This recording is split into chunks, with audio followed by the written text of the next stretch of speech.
नमस्कार, good morning, जोहार। JCERT की डिजी स्कूल में आपका स्वागत है। हाँ, तो शाहूकार अगले माह फिर से लालिमा के गांव आता है और अपने कर्ज को चुकाने के लिए लोगों से कहता है। अब इस वर्ष तो खेती नहीं हुई तो उन्हें रोज़गार भी नहीं मिला, तो वो कर्ज चुकाएं तो कैसे चुकाएं। तो लोग शाहूकार से विनती करते हैं और कहते हैं कि इस साल धन कटनी के बाद आपका सारा कर्ज चुका दूंगा। अब ज़रा सोचिए, उनके गांव में खेती हुई नहीं, धान का फसल हुआ नहीं, बारिश हुई नहीं, धान लगा नहीं, फसल हुआ नहीं, तो फिर वो कटनी क्या करेंगे। तो आइए तो इसे जानने के लिए चलते हैं अगले डिजी क्लास में।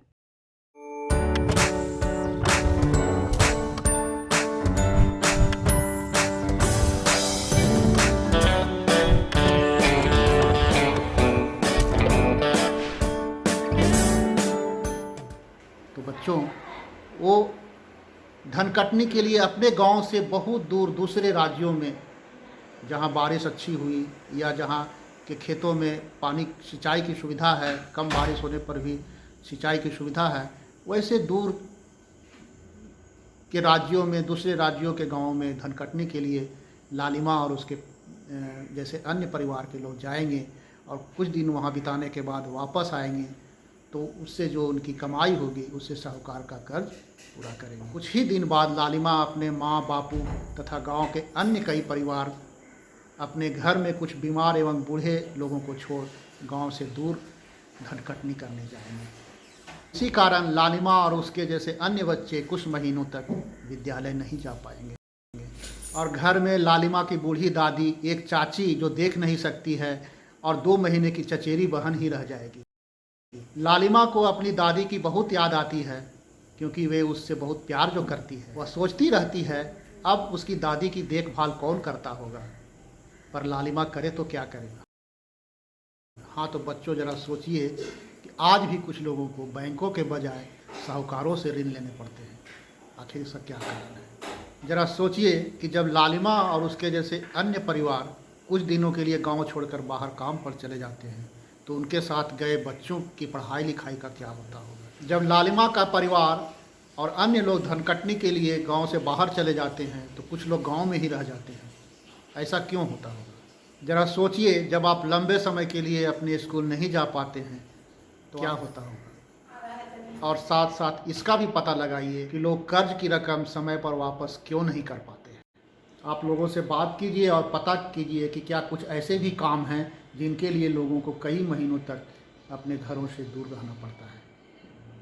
आप किसानों के जीवन में किस प्रकार की समस्याएं हैं, इसका भी पता लगाइए और आपस में बात कीजिए और हमें भी बताइए। आप अपने गांव के किसान और मजदूरों के परिवार को देखिए, उनसे मिलिए, उनसे बातचीत कीजिए और पता लगाइए कि किसान के परिवार और मजदूर के परिवार, दोनों के परिवारों के जीवन में कौन कौन सी समानताएं हैं और कौन कौन सी असमानताएं हैं। उनके जीवन में, उनके परिवार में कौन कौन सी चीज़ें ऐसी हैं जो समान हैं, उनके रहन सहन में, उनके खान पान में, उनके बच्चों की पढ़ाई लिखाई में कौन सी चीज़ें समान हैं और कौन सी चीज़ें अलग हैं, असमान हैं।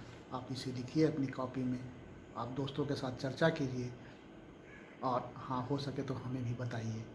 आइए इस पाठ के अंत में यह जानते हैं कि हमने इस पाठ पर चर्चा के दौरान किन बातों को जाना। हमने इस पाठ पर चर्चा के दौरान यह जाना कि लोगों को अपने गांव में सालों भर रोज़गार नहीं मिल पाता है।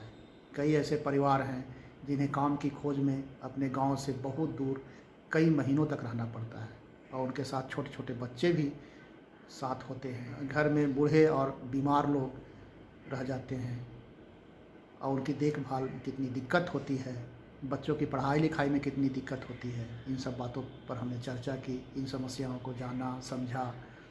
उसके साथ साथ हमने यह भी जाना कि हमें अपने बुज़ुर्गों के प्रति आदर और प्रेम रखना चाहिए।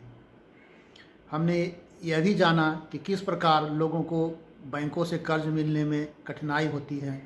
इसका कारण या तो उनमें जागरूकता की कमी है, अपनी ज़मीन नहीं है, अपने घर नहीं हैं, तो किस प्रकार उन्हें सरकार से या अन्य लोगों से सहयोग किया जाए ताकि उन्हें बैंकों से कम ब्याज पर कर्ज मिल सके।